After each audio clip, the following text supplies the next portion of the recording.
Ferdinand Romualdez Masters.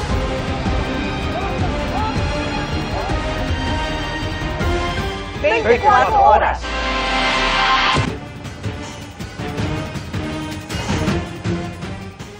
Team labas ang ilang pamilya at magbabarkada ngayong mismong araw ng Pasko.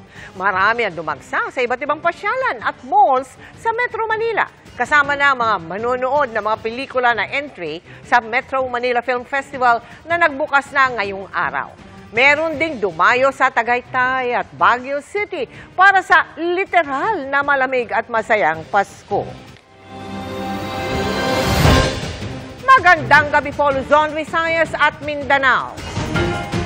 Binulabog ng magkakasunod na putok ng baril ang Noche Buena ng ilang taga-Navotas kagabi. Dalawa ang sugatan na kapwa na damay lamang sa alitan ng dalawang nag-iinuman. Ang pinag-awayan, babae, ang nahulikam na habol at barilan. Tutukan sa aking eksklusibong pagtutok.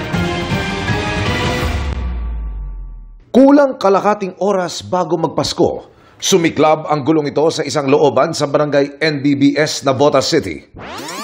Sa kuha ng CCTV, makikitang nagtatakbuhan palabas ng looban ng isang grupo ng mga lalaki. Unang makikita ang lalaking may dalang shotgun.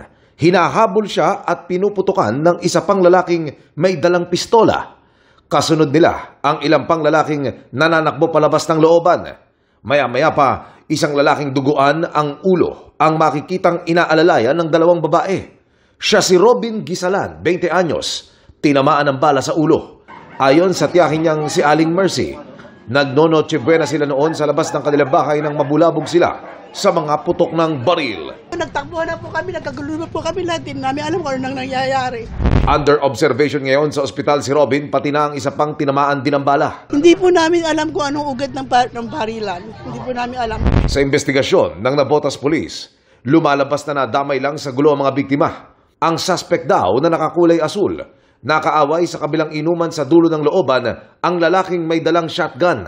Based sa investigation namin, nagsusutong mga natamaan, nagpambuno itong suspect natin at saka yung mga intended na babarilin niya sana. Pumutok po yung baril at tinamaan itong mga nabiktima na dalawa. At ang ugat daw ng gulo. Accordingly, may alitan yata sa babae. Yun ang isa. Ang ala kasi kuminsan na ilalagay pa natin kuminsan sa ulo na supposedly sa sa tiyan lang.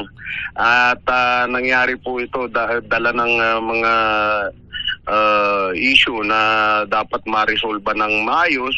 Nahuli rin agad ang suspect na si alias Ruben, 28 anyos. Patuloy namin sinisikap na makunan siya ng panig. Sinampahan siya ng 2 counts of frustrated homicide at illegal possession of firearms. Para sa GMA Integrated News, Emil Sumangil, nakatutok 24 oras. May pantapat sa lamig ng bagyo ang isang pasyalan sa Pasay. Sa isang attraction kasi roon, may snow. Makipasyal po tayo sa pagtutok live ni Ian Cruz. Ian! Cody, mga pamilya na sinusulit ngayong banding ngayong Pasko ang patuloy na nagsasaya dito sa amusement park sa Pasay City. Ika nga nila, there's no place like home. Yung mga dreaming of a white Christmas na natili sa Pilipinas para sa Pasko, natupad ang pangarap sa atraksyong ito sa isang amusement park sa Pasay. Enjoy na enjoy nga sila sa snow fights. May away ba tayo at nagbabatuhan tayo ng niebe? Wala po. Sobrang enjoy kayo dun sa pagbabatuhan ng snow. Opo. Nangangatog na nga po kami. Negative 15 degrees Celsius ang temperatura dito at isa sa pinakamagandang ma-experience mo rito ang snowfall. Pahiga-higa pa sa snow ang ilang bata at tila the cold never bothered them anyway. Sa man-made ice slide naman, nagsaya ang iba. The slide, it's so fun. The slide itself is actually very cold in its actual thing, but it's actually very fun. Ang mga di na makayanan ng lamig, nag-coffee break muna. Tinitiyak naman ang pamunuan ng amusement park na ligtas pasyalan at sakyan ang kanilang mga atraksyon at rides. Iuwing ka na lang. Connie, hanggang 1 a.m. bukas itong amusement park para nga bigyang daan yung mga kababayan natin na hahabol pa ngayong gabi. Maligayang Pasko mga kapuso at maligayang Pasko, Connie. Balik sa'yo. Merry Christmas din sa iyo at maraming salamat, Ian Cruz.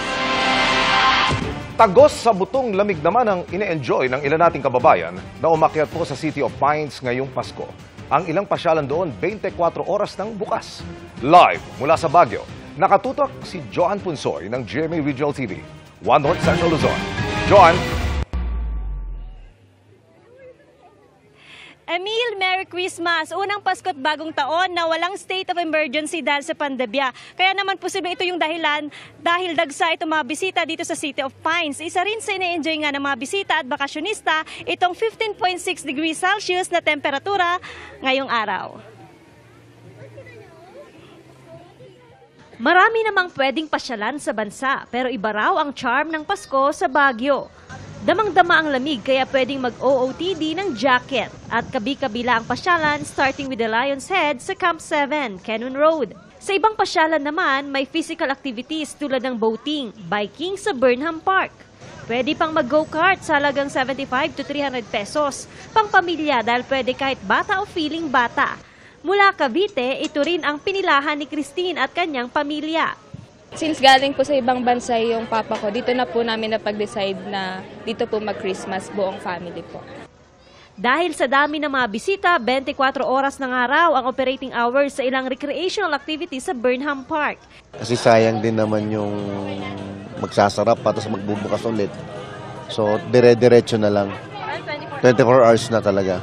Kukulangin nga ang isang araw para malibot ang mga tourist destination sa lungsod, kaya ang ilan, 2 o 3 araw ang inilalaan. Major attraction this holiday season ang Botanical Garden dahil sa mga makukulay nitong palamuti. Bukod sa mga natural na halaman, makikita rin dito ang mga artificial na paru-paro at iba pang bulaklak na pang-Instagrammable ang ganda. Kumpara kahapon, mas maluwag na ang daloy ng trapiko sa lungsod ngayong araw, pero hindi pa rin nasusolusyonan ang problema sa parking. Samantala, kung ang iba ay nag-e-enjoy pa sa pamamasyal, ang ilan naman pinili ng bumiyahe pauwi sa kanilang trabaho at probinsya para hindi magahol sa traffic. Pwede na ring madaanan ang Cannon Road matapos itong buksan kahapon. Pinagbabawal muna namin yung itong mga six-wheeler trucks at yung UB Express. Kasi maraming reckless drivers at maraming kolorum.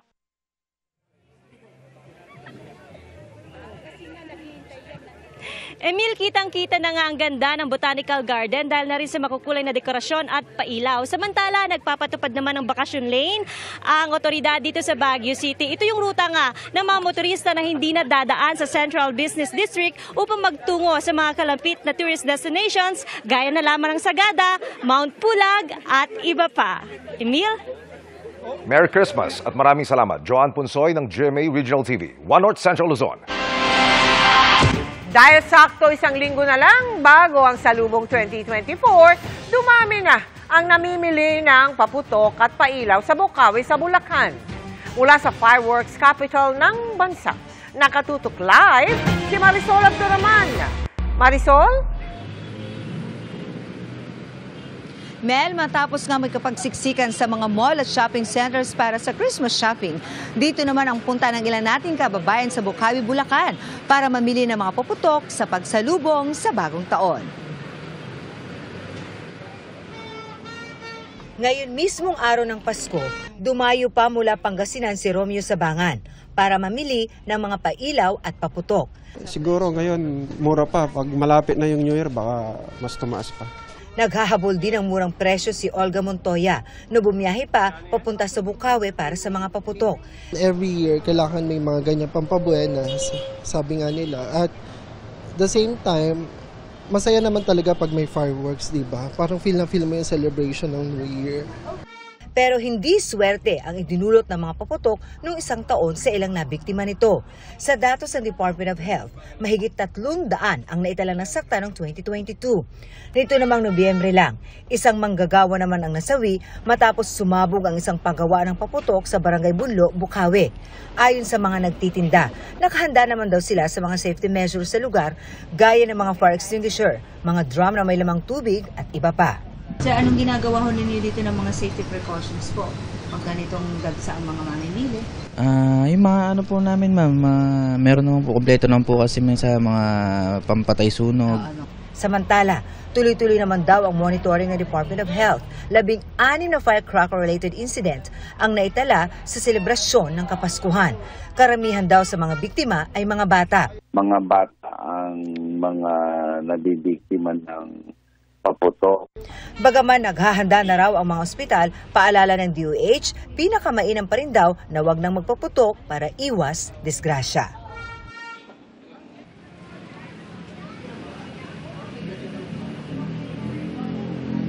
Kumpara Mel, kaninang umaga at ngayong hapon, mas lalong dumami pa ang mga namimili dito sa Bukawi, Bulacan na bukas na 24 oras. Ang nakatutuwa lamang dyan, Mel, mas marami ang bumibili ng mga pailaw kung ikukumpara sa mga paputok. Mel. Merry Christmas sa iyo at maraming salamat, Marisol Abduraman.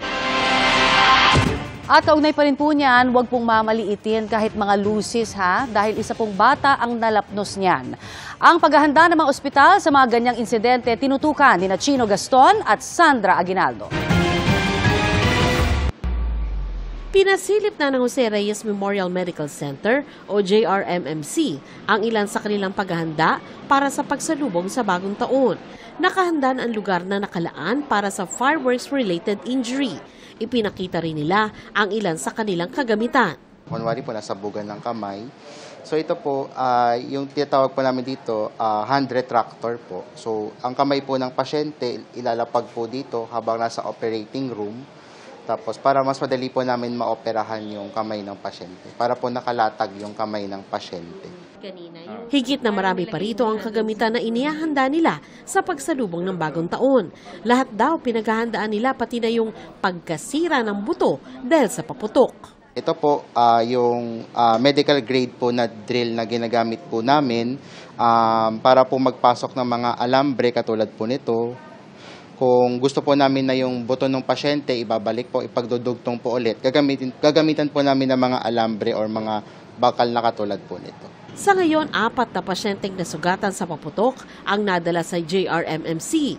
Minor injuries ito kaya nakauwi na rin ang mga pasyente. Payo ng DOH, huwag baliwalain ito kahit maliit lang. Malinis na tubig at sabunin nyo po. At kung yan naman po ay talagang may hiwa, takpan nyo na. Kung may pagdugo, maglagay kayo ng pressure. Bukod dyan, ilang pangunahing dahilan kaya napapasugod sa emergency room ang mga pasyente ay ang pagtaas ng presyon, vehicular accident at respiratory illness sa mga bata. Naka-code white tayo and lahat ng doctors and nurses are on call.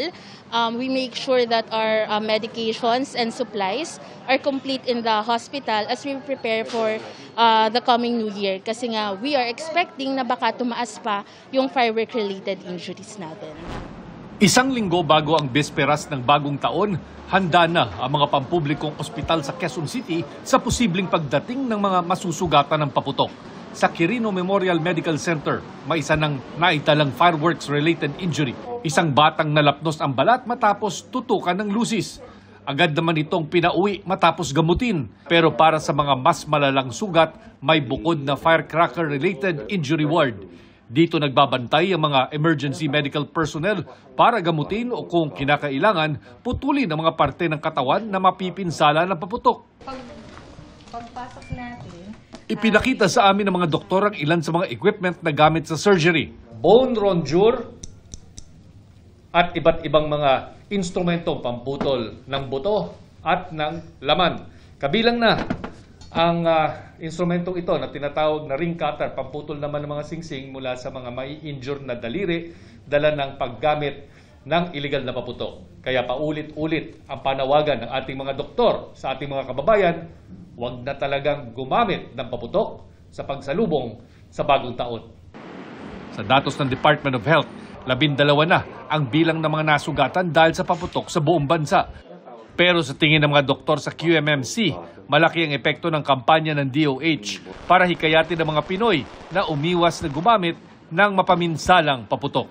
Yes, mukhang kumukonti na lang po talaga. Medyo madalang naman na yung mga fireworks-related injury natin sa ngayon. Para sa GMA Integrated News, Chino Gaston, Sandra Aguinaldo. Nakatuto kami 24 oras.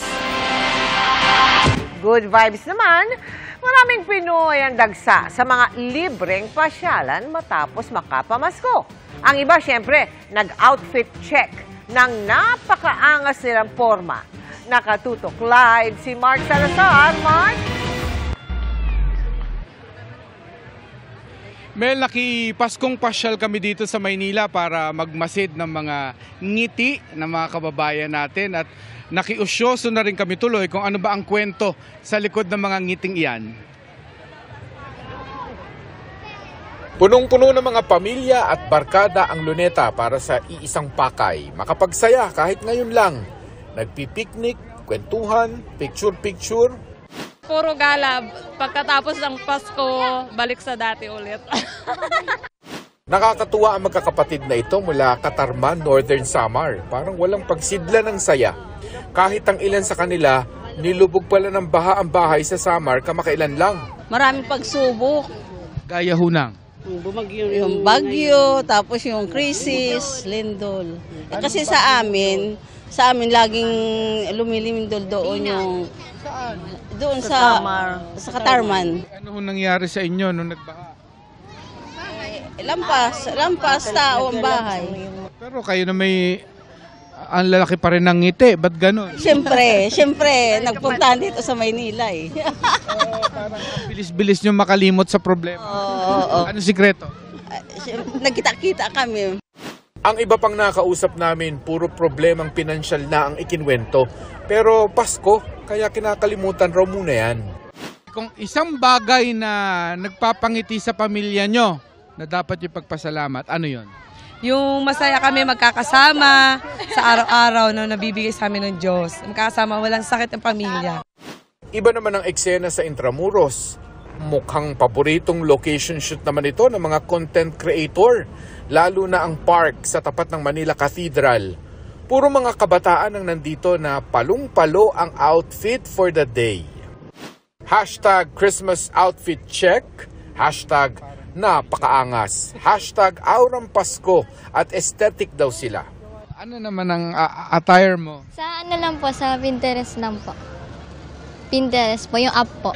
Parang leather shoes, tapos ganyang puting medyas, tapos ano tawag dyan sa shorts na yan? George po ata. George? Hindi ko po nakita ko lang din po sa Ukay. Ukay po kasi siya lahat. Lahat yan Ukay? Apo. Magkano yan lahat-lahat? Ano po, siguro po mga 300 plus din po. Kanya-kanyang setup ang mga content creator para sa nauusong outfit check. Tulad ng isang viral post na nag-flex lang ng Paskong pormahan na nakakuha na ng milyon-milyong views.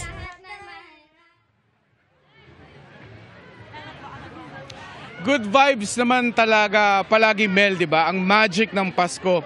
Hindi niyan binubura ang problema, pero at least ay pinahihinga ka niya kahit saglit lang bago ka humarap ulit sa problema. Kaya hinga lang tayo at kaway-kaway.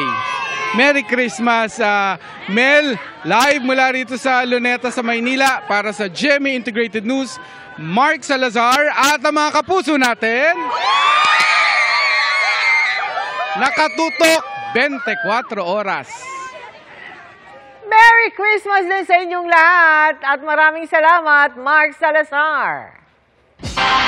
Pasyal muli tayo ngayong Pasko pero i-level up natin. Literal na makapigil hininga ang pwedeng subukan sa isang theme park sa Laguna. Nakatutok doon live si Jonathan Anda. Jonathan? Mel, kahit gabi na, ang dami pa ring taong namamasyal dito sa isang theme park sa Santa Rosa, Laguna. At ayon sa management, umabot na sa 10,000 yung mga namasyal dito ngayong Pasko. Ito na yata ang pinakamatinding ride sa theme park na ito sa Laguna. Pero ito agad ang pang-warm up ng pamilyang ito mula Hala-Hala, Rizal. Kasi ka ba natatakot? Takot. Okay, ba't sasakay ka? Hindi ko alam eh. At kung kaya ng bata, sino ba naman ako para atrasan ito? Taas, sobra! Alright, let's go!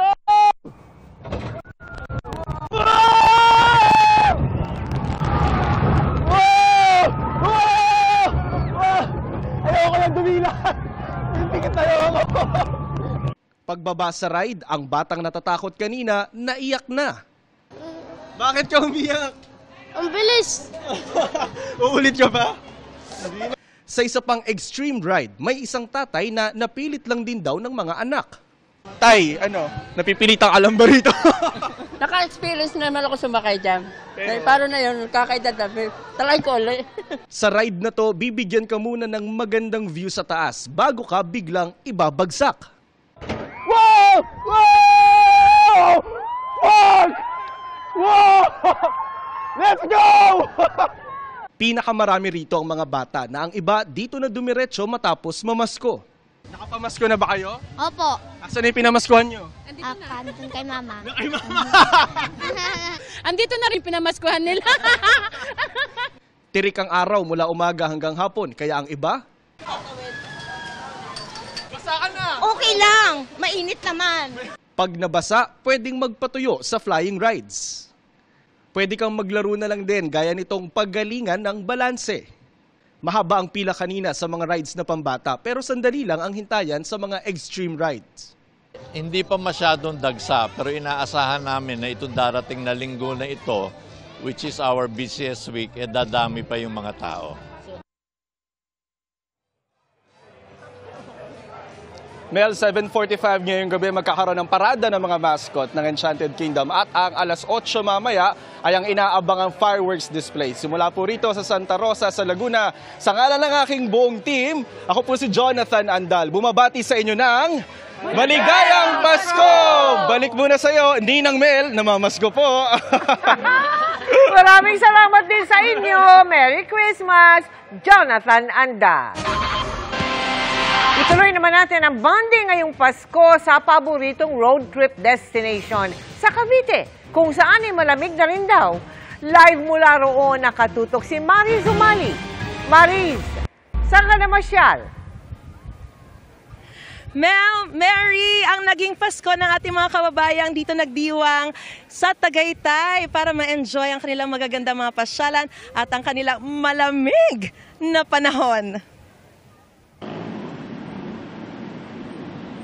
Sa dami ng dumayo, ganito ang tukod ng traffic na susuungin bago makarating sa Tagaytay, Cavite. Kaya pagkatapos ng hirap, literal na sarap ng mga bulalo ang diretsyong pinuntahan sa Tagaytay ng pamilya ni Elisa. Masarap kasi nakakaalis ng lamig ng katawan. Pasko naman may okasyon po kasi, bihira po kung makapunta rito. Sobrang gutom na po. Traffic din po kasi kanina. Family, bonding. Tara dito na lang po kami mag-celebrate ng Christmas. Worth it naman daw ang paghihintay sa bulalo with a perfect tile view. First time namin mag-celebrate ng Christmas dito. Usually sa bahay. Nag-crave lang kami ng bulalo. Nasatisfy naman yung craving. So. View rin ng Taal Volcano ang highlight ng amusement park dito na dinagsan ng 20,000 bisita as of 6 p.m. 37 ang rides at attractions dito. Kabilang ang napakataas na Ferris wheel kung saan matatanaw ang Batangas at ang zipline. Jurassic World po. Jurassic Park? Bakit? Anong meron doon? May mga dinosaur po. Roller coaster. A little bit scared. I just want to play here. Meron pang naka-cosplay. Na-enjoy po namin yung mga rides. Tapos na-enjoy ko rin po magpasaya na ibang tao. Every time po nagpapasaya sa akin. At may mga nagdala ng fur babies. Amazing views niya, tapos pet-friendly siya. Then, yung rides niya is very safe, tsaka accommodating sa lahat. Yung turismo po ng Tagaytay, kitang-kita po natin yung klima pa lang po dito. Buhay na buhay po yung lamig. Suggestion po nila.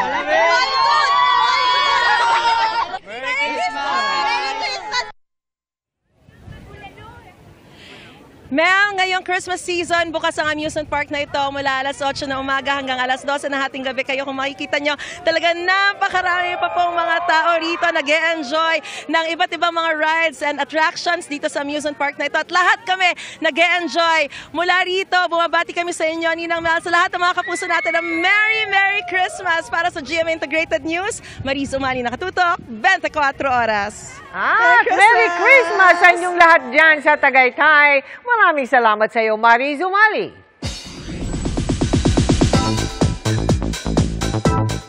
Celebrate Celebrating the joy of Christmas at spending time with their families. Yan ang ganap ng ating mga Kapuso Stars. Ang kanilang fun family portraits at holiday messages, ichichika sa atin ni Nelson Canlas. It's the day to spread love and cheers. Kaya naman ang mga Kapuso Stars kanya-kanyang paandar at greetings sa social media. Ang Kapuso Royal couple na sina Dingdong Dantes at Marian Rivera, idinaan ang kanilang Christmas greetings sa isang picture-perfect ng kanilang family portrait. Kasama ang mga anak na sina Zia at Sixto. May pa-house reveal naman si Barbie Fortesa sa IG. Ipinost ng Kapuso Primetime Princess ang ilang parts ng kanilang bagong bahay kung saan nag-Noche Buena na sila kasama ang kanyang pamilya at boyfriend na si Jack Roberto. I-flinex naman ni Rocco Nacino ang kanyang family of 3 sa isang series of cute Yuletide photos kasama ang asawa na si Melissa at cute baby na si Izzy. Sa travel naman idinaan ang Christmas celebration ng family ni Beauty Gonzalez kasama ang mister at unika iha. Sa kanyang caption, sinabi niyang ang Kapaskuhan para sa kanila has always been a time for escape. Relaxed at simple naman ang Christmas Eve celebration ni Gabby Garcia together with her family. The best Christmas gift is togetherness para kina Aisel Santos Zambrano. Sa IG post kasama ng Kapuso singer ang kanyang mag-ama na sina Mark at Sandrine. Ang kukumpleto sa kanilang maliit na pamilya, ang kanilang bagong silang na sanggol. Chillin' with the fam naman ang vibe ni Kailin Alcantara. Kompleto rin sa Noche Buena ang pamilya ni Bea Alonso.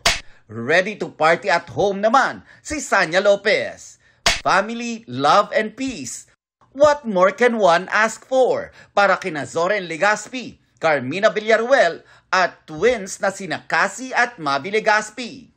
Sending warm Christmas cheers naman ang small family ni Winwin Marquez. May jowa reveal ang beauty queen actress nang i-post niya kasama nila ng kanyang anak na si Luna. Ang picture ng kanyang non-showbiz partner. Nelson Canlas updated sa Showbiz Happenings.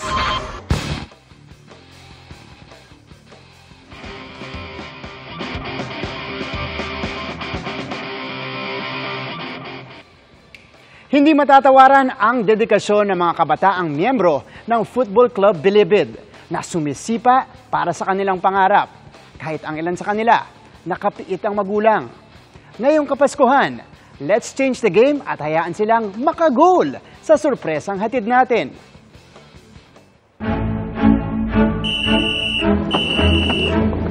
Sa Bilibid, ang Sunken Garden. Biglang nagiging football field tuwing weekends. Meet the Football Club Bilibid. Mga 5 to 20 years old na galing din sa area. Tulad ng mga anak ng mga inmate. Lahat ng players namin dito lang din sa compound ng Bilibid Prison. Nag-start kami sa mga players na wala talagang alam. Also, equipment. Ayun na, natuto na sila na natuto hanggang sa nakuha na namin yung mga achievement namin every tournament. Kayo ba excited kayo mag-training lagi? Pumunta sa training? Yun. Masaya lumaban. Grateful ang grupo ng mga dati ring football players at magkakaklaseng sina Rafael Misa na sumuporta sa kanilang sport na bumago sa kanilang buhay. Through developing their skills, they gain attention, they get scholarships, scholarship offers, a brighter future. It's more also on inspiring them, so that they have more character, they make the proper decision. Tulad ni Princess, na nakakuha ng full scholarship bilang college football player. Mas nakakatulong po ito na sa pag-aaral ko. Para mas ma-inspire pa yung mga kids natin ngayong Pasko, nagalingan pa sa pagpo-football, meron tayong munting sorpresa, meron tayong regalo para sa kanila. Yeah! Meron tayong kasamang miyembro from our Philippine team. Guys, anong tawag sa Philippine team natin? Welcome natin, member ng Philippine Ascals, Kuya Sandro Reyes! Di na siguro surprising ang tuwa ng mga bata na makita ang isang pro. The most important thing is just to believe in yourself and don't let anyone bring you down. Lalo naman na makalaro nila ang idolo. Pero sinong mag-aakalang game-changing din ito para kay Sandro? They were the ones who inspired me. I mean, they're just kids and, you know, they're not in the easiest conditions, but they're always smiling when they're playing. They're just, yeah, really good kids.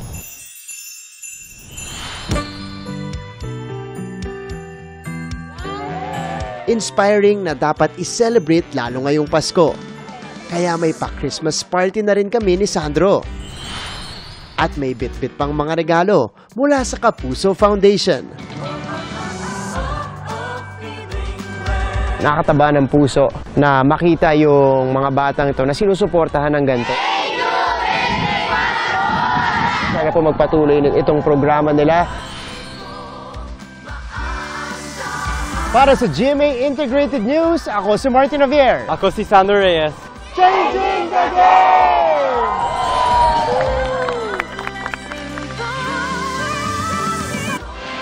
Ilang oras na lang at matatapos na ang Pasko. Pero sa Tondo, marami pang humahabol sa kainan at inuman. Humabol din at live mula roon si Rafi Tima. Rafi, kamusta dyan?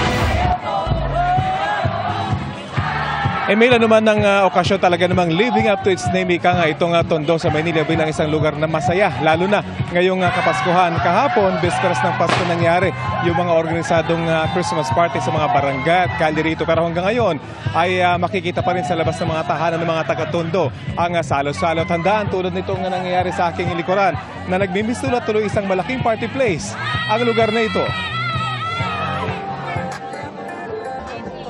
Kahit saan ka lumingon dito sa Tondo, bawat kanto, bawat bakanteng lugar sa labas ng kanilang mga bahay, sa tabing kalsada, may mga nakalatag na lamesa at may salo-salo.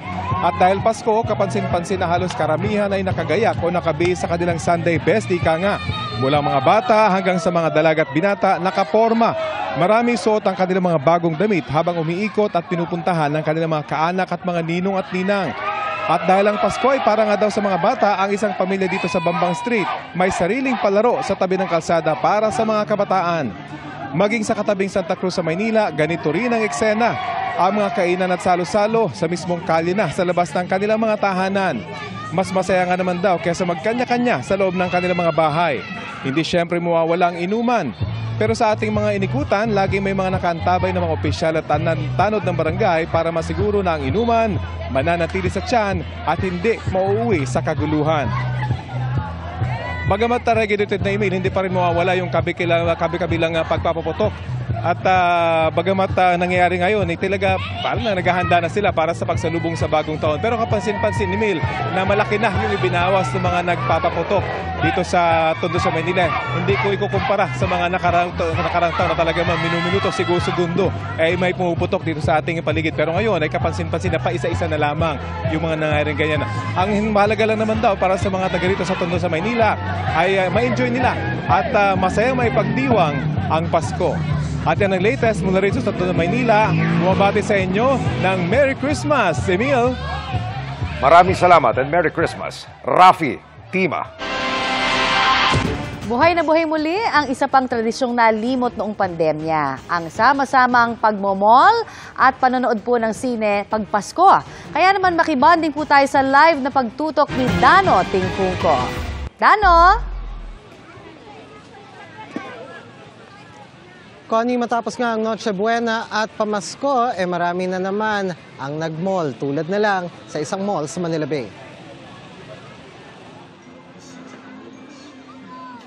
Tila napuyat sa Noche Buena ang karamihan sa mga namasyal sa mall na ito sa Parañaque.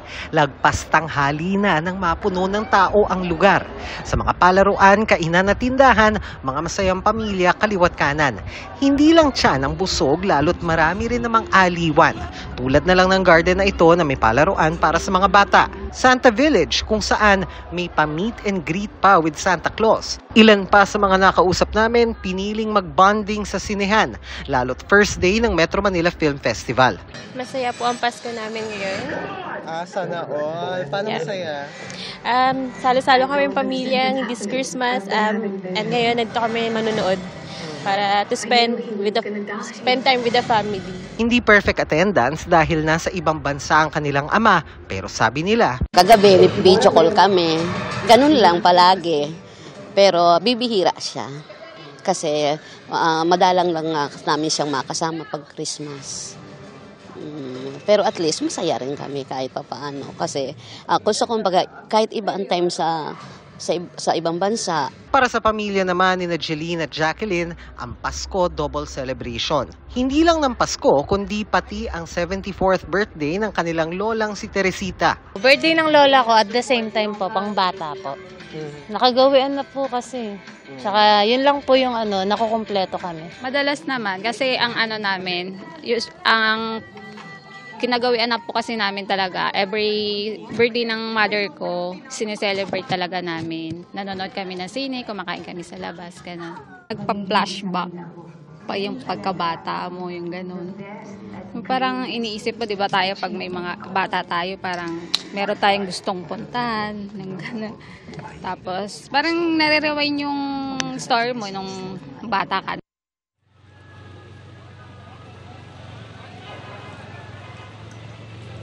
At Connie, para todo ramdam ang pagkabata sa mall na yan, sa buong maghapon tuloy-tuloy ang atraksyon, kabilang ang isang light show at fireworks display kinagabihan. Merry Christmas, Connie, at sa lahat sa inyo dyan. Merry Christmas din sa iyo, Dano, at maraming salamat sa iyong report. Dano Tingkungko.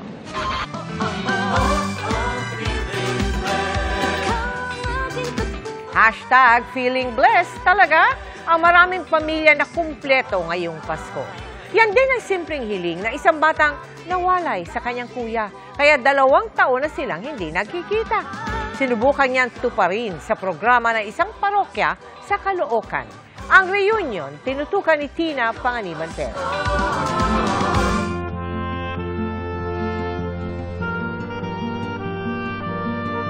Sa edad niyang 6, taimtim ang mga dasal ni Zia sa taong ito.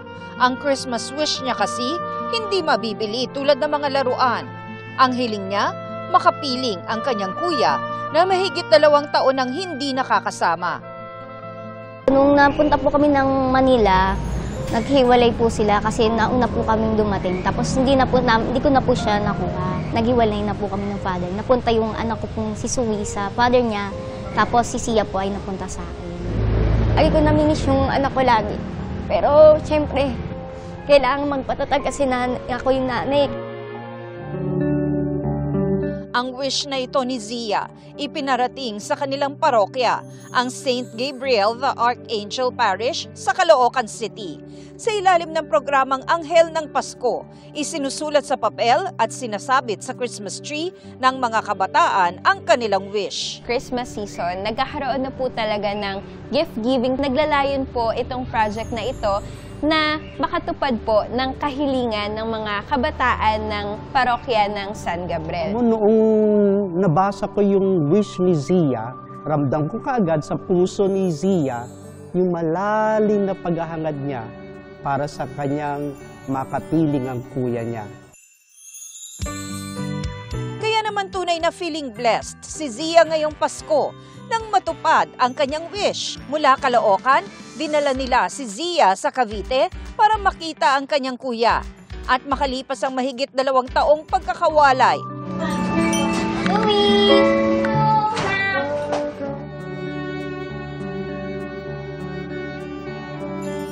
Nagkasama rin ang magkapatid. Masaya na. Naglaro kami. Sa puso talagang nagaganap ang tunay na diwa ng Pasko. Muling kikislap ang mga gabi, muling babalik ang mga ngiti. Sobrang grabe po ang saya po nilang dalawa. Nagpapasalamat talaga ako kay Lord na may mga tao talagang may tumutulong. Tumitibay ang mga puso. Mga kapuso, tulad ni Zia, sana ay makapiling ninyo rin ang inyong mga mahal sa buhay ngayong Pasko. Para sa GMA Integrated News, Tina Panganiban Perez. Nakatutok, 24 oras. Pati traffic sa Metro Manila tila nakabakasyon ngayong Pasko. Pero ang talagang nakapagpangiti sa marami, mga tagpo ng pagtutulungan dala ng Christmas spirit. Ma-inspire sa pagtutok na ito ni June Veneracion. Sino ba naman ang hindi mapapaligon kapag ito'y nakita? Isang mamahaling all-terrain vehicle na tadtad ng Christmas decor. Sa harap, gilid hanggang likod.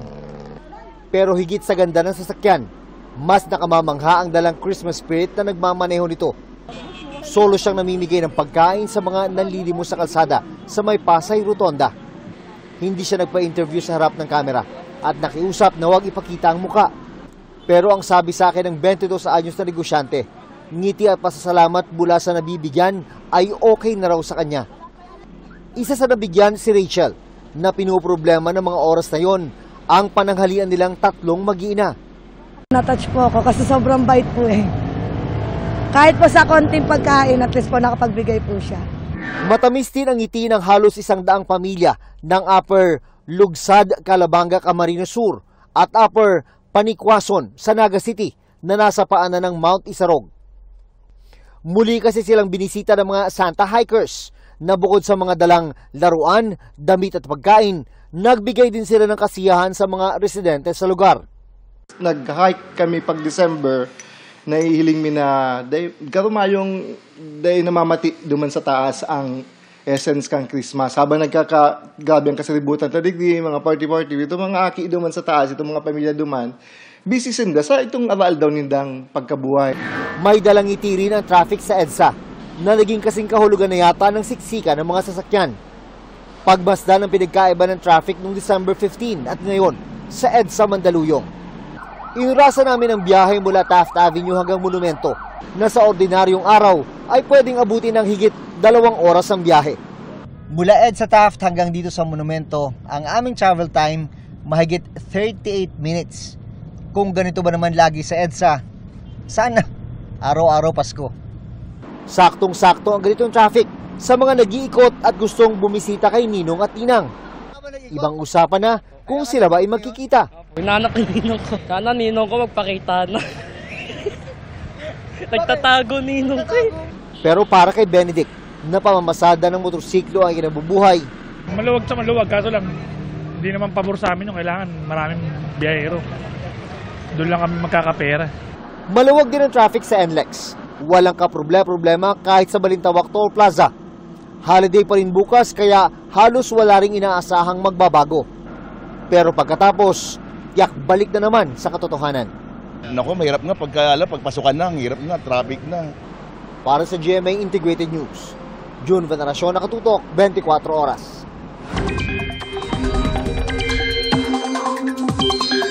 Ihanda po ang mga payong at raincoat dahil halos buong araw maulan sa ilang lugar sa bansa bukas.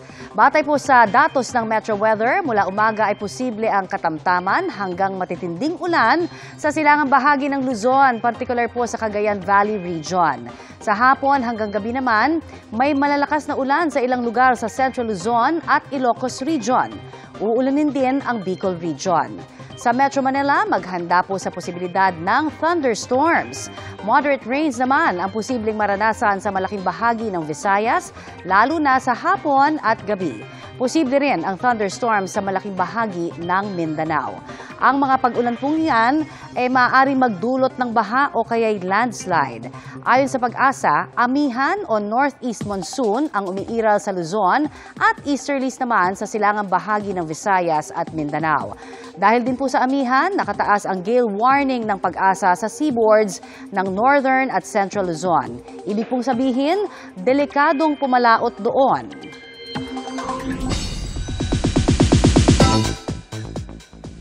Unang araw pa lang, marami na ang dumagsa sa iba't ibang mall para mapanood ang entries sa 2023 Metro Manila Film Festival. At lalo pang naging merry ang Christmas ng ibang fans nang makita in person ang kanilang mga iniidolo. Ichichika ho yan sa atin live ni Aubrey Carampel. Aubrey? Murin sa mga sinihan, pumasyal ang ilang Pilipino para suportahan ang iba't ibang entry sa unang araw ng Metro Manila Film Festival. At syempre, naging busy rin sa pag-iikot sa mga sinihan ang ilan nating Kapuso stars. Mahaba ang pila sa mga sinihan sa unang araw ng pagkapalabas ng entry sa MMFF ngayong taon. Tinatangkilik ng fans ang mga pelikulang Pilipinong kasali sa MMFF na may iba't ibang tema. May historical, tungkol sa pag-ibig, komedya at fantasy. Isa na riyan ang pelikulang Firefly na entry ng GMA Pictures and Public Affairs. Ang cast ng Firefly na sina Miguel Tan Felix at Isabel Ortega sa SM Fairview sinimulan ang meet and greet with fans. Maaga pa lang sold out na ang ticket sa lahat ng screening schedule.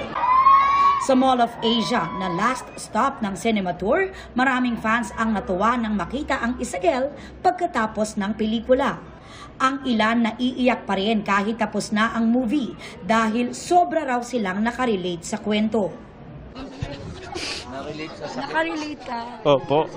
Bakit Firefly yung pinili niyong unang panoorin today? Kasi nung trailer pa lang po, maganda po kasi siya. Sobrang nakaka-touch. Ilang beses ako umiyak. Pati mga bata nag-enjoy sa panonood ng Firefly. Kamusta yung movie? Maganda po. Maganda. Mami, bakit Firefly ang una niyong pinanood? Kasi una-una yung idol namin yung dalawa. Sobrang idol namin sila. Si Isabel. Si Isabel, tsaka si Miguel, tsaka si Ding Dong Dantes. Tsaka sobrang ganda ng movie talaga. Maganda siya pang pamilya. Tuwang-tuwa naman sina Miguel at Isabel na makita ang reaksyon ng mga nakapanood ng kanilang MMFF movie.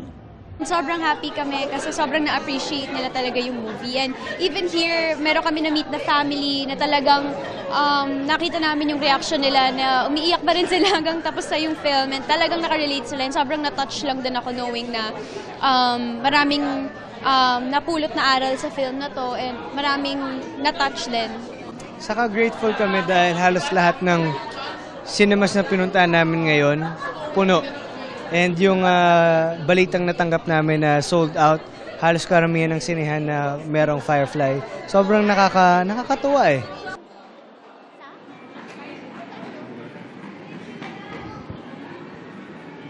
Muli nakakatuwa dahil talagang masigla na naman ang local movie industry dito nga sa Mall of Asia. Karamihan ng mga pelikula sold out na hanggang last full show. At yung mga MMFF entry pwede nyo pang mapanood hanggang January 7. Yan muna ang latest. Balik sa'yo Maureen. Merry Christmas! Kayo dyan sa studio. Merry Christmas at maraming salamat, Aubrey Carampel. That's it for our Buwan na Manong Chikahan this week. Sa ngalan ho ni E. Arellano, ako po si Maureen Shrivers.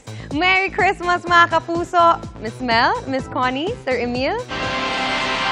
Merry Christmas, Ma'am! Maraming salamat sa iyo. At yan ang mga balita ngayong Lunes. Ako po si Mel Tiangco. Mga kapuso, maligayang Pasko sa ating lahat. Ako naman po si Connie Sison para sa mas malaking misyon. Para sa mas malawak na paglilingkod sa bayan. Ako po si Emil Subangil. Mula sa GMA Integrated News, ang News Authority ng Pilipino. Nakatutok kami 24 oras.